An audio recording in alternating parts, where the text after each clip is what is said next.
Permanence doesn't always begin with a decision. Sometimes it begins with the absence of one, and absence, repeated often enough, starts to look like intention. This is the weight of what isn't done, not the mistakes, but the spaces where movement never began.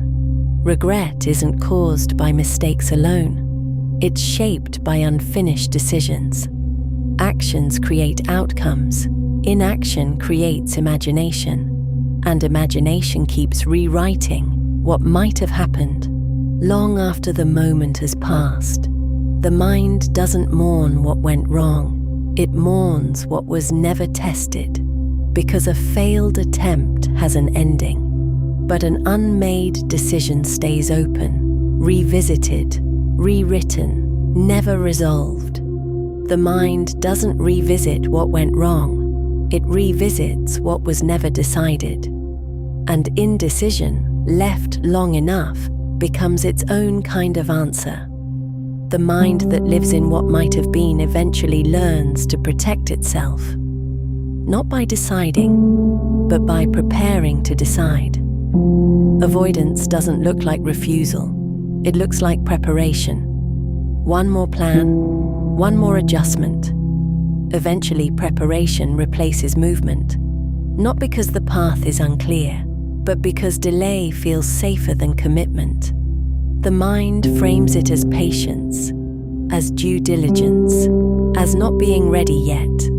But readiness rarely arrives before movement. It arrives because of it.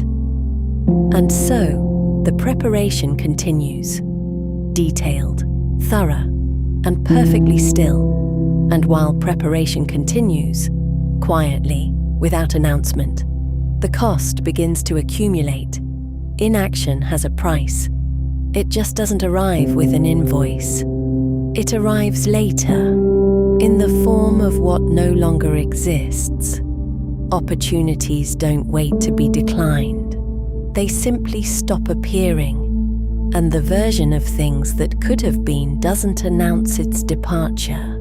It was already gone before anyone noticed it was leaving. The cost isn't felt in the moment of not deciding. It's felt in the moment of finally looking and finding less than expected. Not because anything was taken, but because nothing was built.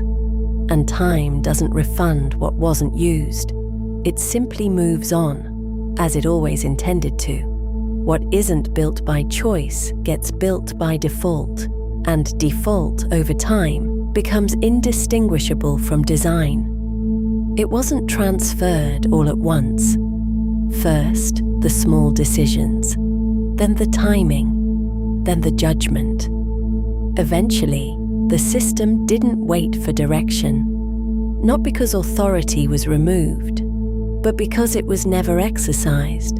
Delegation without return becomes permanent, and permanence, unnoticed, starts to feel like it was always the intention. What was once a choice gradually became a default, and defaults, left unchallenged, become structure.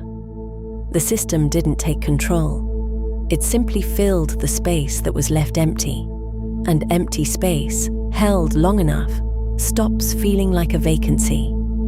It starts to feel like the original design. The weight of inaction isn't always felt as loss.